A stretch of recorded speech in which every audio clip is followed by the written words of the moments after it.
Of matrices, क्योंकि addition और subtraction के बाद मल्टीप्लिकेशन का जो प्रोसेस है वो थोड़ा डिफरेंट होता है, एडिशन और सब्ट्रैक्शन की तरह नहीं होता। तो इसमें सबसे पहले आपको ये देखना होता है कि दो मैट्रिसेस जो आपको दी गई हैं वो आपस में उनकी जो मल्टीप्लिकेशन है वो पॉसिबल है या नहीं है। तो हम यहाँ पे दो मैट्रिसेस ले लेते हैं। पहले हम यही चीज़ देखेंगे कि हम ये किस तरह चेक करते हैं कि दो मैट्रिसेस आपस में मल्टीप्लाई हो सकती हैं या नहीं हो सकती। तो ये एक मैट्रिक्स है हमारे पास ए, और यहाँ पे हमारे पास एक मैट्रिक्स है बी, और बी मैट्रिक्स में हमारे पास 10 और 15 है। ठीक है, आपने ये देखना होता है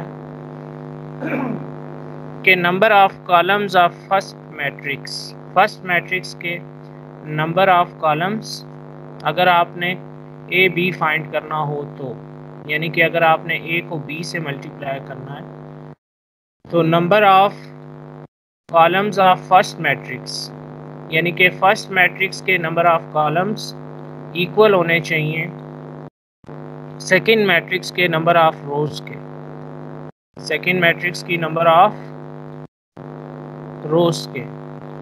ठीक है, तो तब हम कहेंगे कि इन दोनों मैट्रिसेस की जो मल्टीप्लिकेशन है वो पॉसिबल है।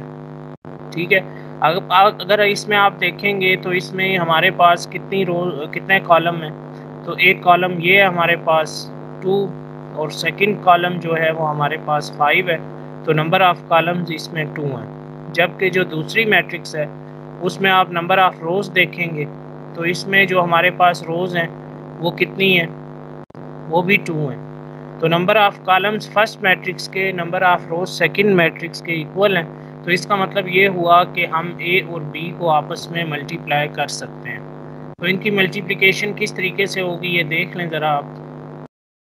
अभी यहाँ पे हमने ए बी को मल्टीप्लाई करना था 2, 5, पहले हम ए मैट्रिक्स लिखेंगे, उसके बाद चूंकि बी मैट्रिक्स है तो यहाँ पे हम लिखेंगे बी मैट्रिक्स जो कि 10 और 15 है, 10 और 15। तो इसमें आपने ये देखना है फर्स्ट मैट्रिक्स की रोज को सेकंड मैट्रिक्स के कॉलम्स से मल्टीप्लाई करना है। तो मल्टीप्लिकेशन किस तरह होगी देखें ज़रा। इसमें हम क्या करेंगे, 2 को आप मल्टीप्लाई करेंगे 10 से, 2 मल्टीप्लाई बाय 10, दरमियान में आप प्लस का साइन लगाएंगे। ये प्लस का साइन हम इसलिए लगाते हैं जब हम वैसे नॉर्मल रूटीन में नंबर्स को ऊपर नीचे रख के मल्टीप्लिकेशन करते हैं, जैसे 74 को अगर आप 36 से मल्टीप्लाई करें तो यहाँ पे जो स्टेप होते हैं उनको हम ऐड करते हैं, इसीलिए यहाँ पे भी हम ऐड का साइन लगाएंगे। तो 2 10 से मल्टीप्लाई होगा और 5 मल्टीप्लाई होगा 15 से, 5 मल्टीप्लाई बाय 15। ठीक है, तो ये हो जाएगा हमारे पास A B is equal to 2 को आपने 10 से मल्टीप्लाई किया तो ये हो जाएगा हमारे पास 20, प्लस 15 को आप 5 से मल्टीप्लाई करेंगे तो ये हो जाएगा हमारे पास 75। तो ए बी, जो ए बी है वो हमारे पास क्या आएगा, 20 प्लस 75, ये होगा हमारे पास 95। ठीक है, यानी कि 20 और 75 को आप ऐड कर दें। तो इस तरीके से हमने मल्टीप्लिकेशन करनी होती है। हम मल्टीप्लिकेशन के कुछ और क्वेश्चन भी देखेंगे अभी। अगर आपको ये पॉइंट समझ में आ गया तो बता दें, फिर हम आगे चलेंगे। सर आगे चलें। ठीक है। इसमें अगर आपके पास जो मैट्रिसेस हैं वो आपको इस तरह दी गई होती, यानी कि ए मैट्रिक्स जो है वो हमारे पास अगर होती 10 और 15, 10 और 15, और बी मैट्रिक्स जो है वो हमारे पास कुछ इस तरीके से अगर होती, बी मैट्रिक्स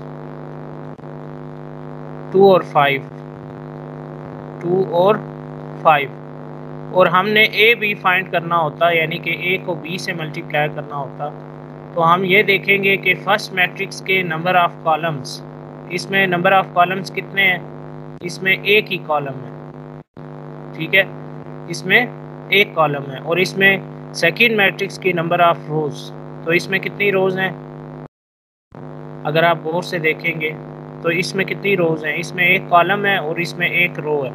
तो इसका मतलब है कि आप ए को बी से मल्टीप्लाई कर सकते हैं, क्योंकि इसमें एक ही कॉलम है और इसमें एक ही रो है।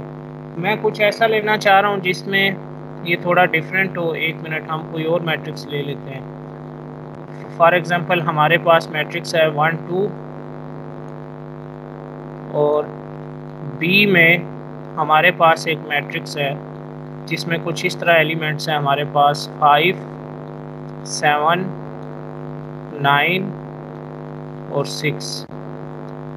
और यहाँ पे अगर हमने ए बी फाइंड करना हो, यानी कि ए को बी से मल्टीप्लाई करना हो, तो फर्स्ट मैट्रिक्स के नंबर ऑफ रोज देखेंगे हम, फर्स्ट मैट्रिक्स के नंबर ऑफ कॉलम्स हम देखेंगे, ए मैट्रिक्स में नंबर ऑफ कॉलम्स कितने हैं।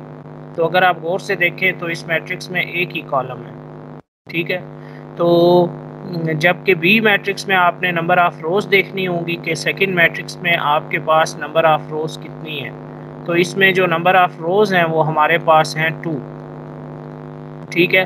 तो इसका मतलब ये है कि 1 इज़ नॉट इक्वल टू 2, 1 2 के इक्वल नहीं है। तो इसका मतलब ये हुआ कि आप ए को बी से मल्टीप्लाई नहीं कर सकते, क्योंकि फर्स्ट मैट्रिक्स के number of columns second matrix के नंबर ऑफ रोज के इक्वल नहीं है। तो इसके आगे आप लिखेंगे नॉट पॉसिबल। नॉट पॉसिबल मतलब इनकी जो मल्टीप्लिकेशन है वो पॉसिबल नहीं है, ठीक है। Yes sir. इसकी समझ आ गई आपको? Yes sir. आपकी आवाज़ मुझे नहीं आ रही है। जो अभी हमने पॉइंट ये वाला अभी नॉट पॉसिबल वाला क्वेश्चन किया, इसकी समझ आ गई? यस सर, समझ आ गई। ठीक है। अभी हम इसमें देखते हैं आपकी जो एक्सरसाइज है 1.4, इसमें सिर्फ 2 क्वेश्चंस आपने करने हैं, क्वेश्चन नंबर 1 और क्वेश्चन नंबर 2। तो हम क्वेश्चन नंबर 1 में आपने पहले ये देख लेना है कि कौन सी मैट्रिक्स की मल्टीप्लिकेशन पॉसिबल है और कौन सी मैट्रिक्स की मल्टीप्लिकेशन पॉसिबल नहीं है। तो जिनकी पॉसिबल होगी उनको आपने मल्टीप्लाई करना है। हम क्वेश्चन नंबर 2 पे चलते हैं। इसमें हमें एक मैट्रिक्स दी गई है, ए इज इक्वल टू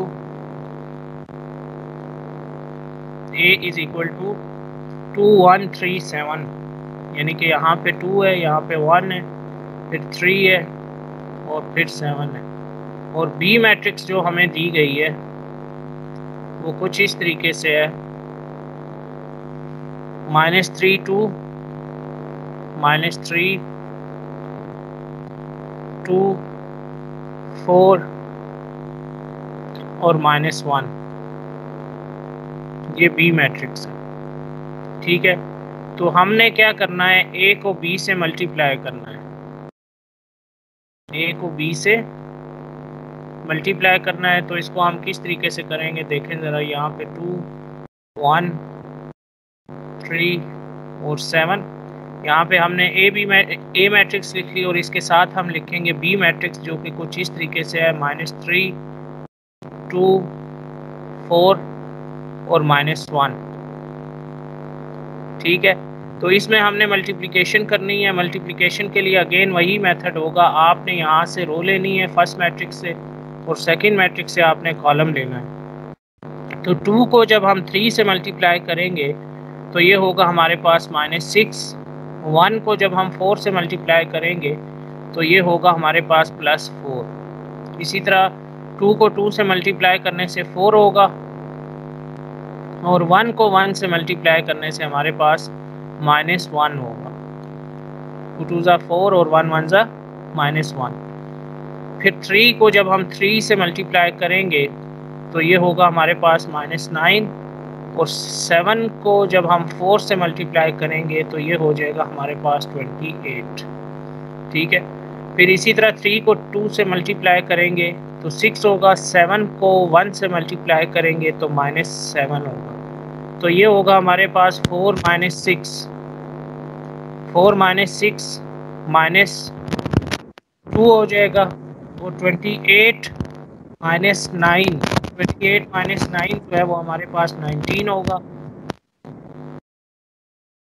और 4 - 1 जो है वो 3 होगा, और 6 - 7 जो है वो -1 होगा।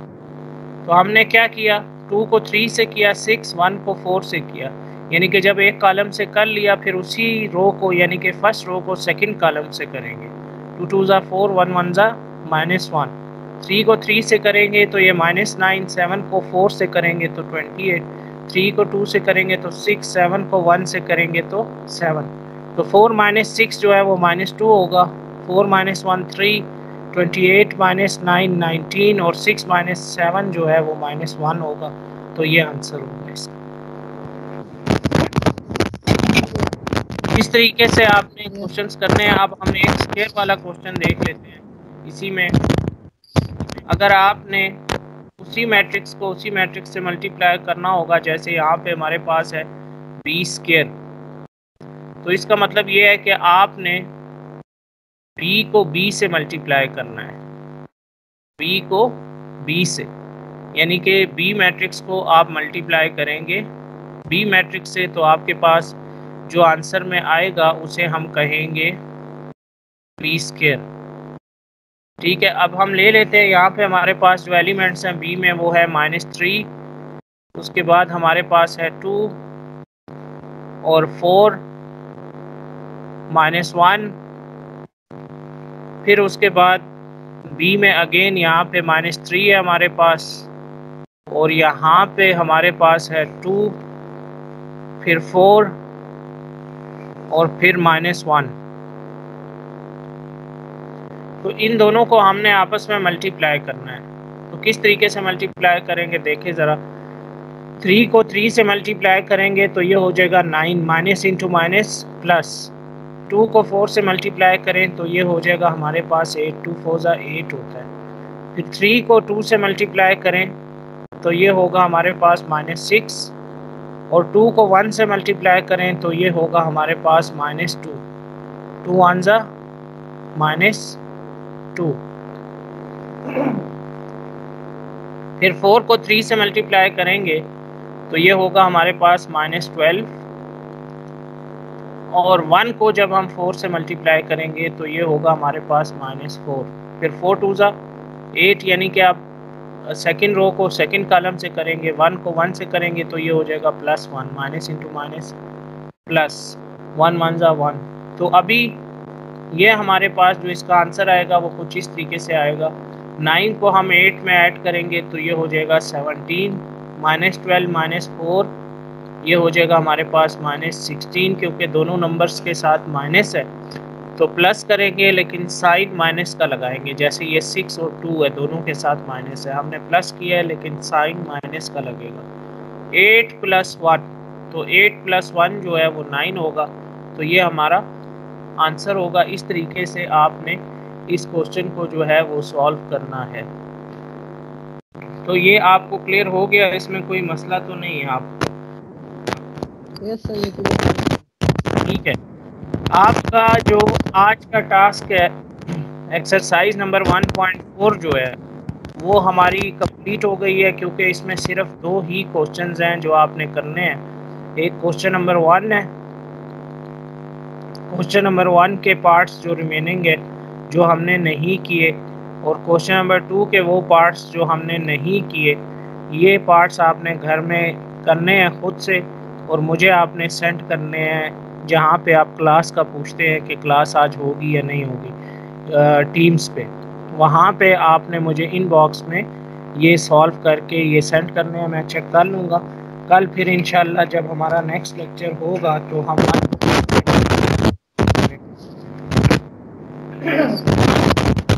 5 स्टार्ट करेंगे बिल्कुल। तो 1.3 जो है इसमें 1.4 जो है इसमें आपके सिर्फ करने वाले 2 ही क्वेश्चन हैं जो आपके सिलेबस में 1 और 2। ठीक है।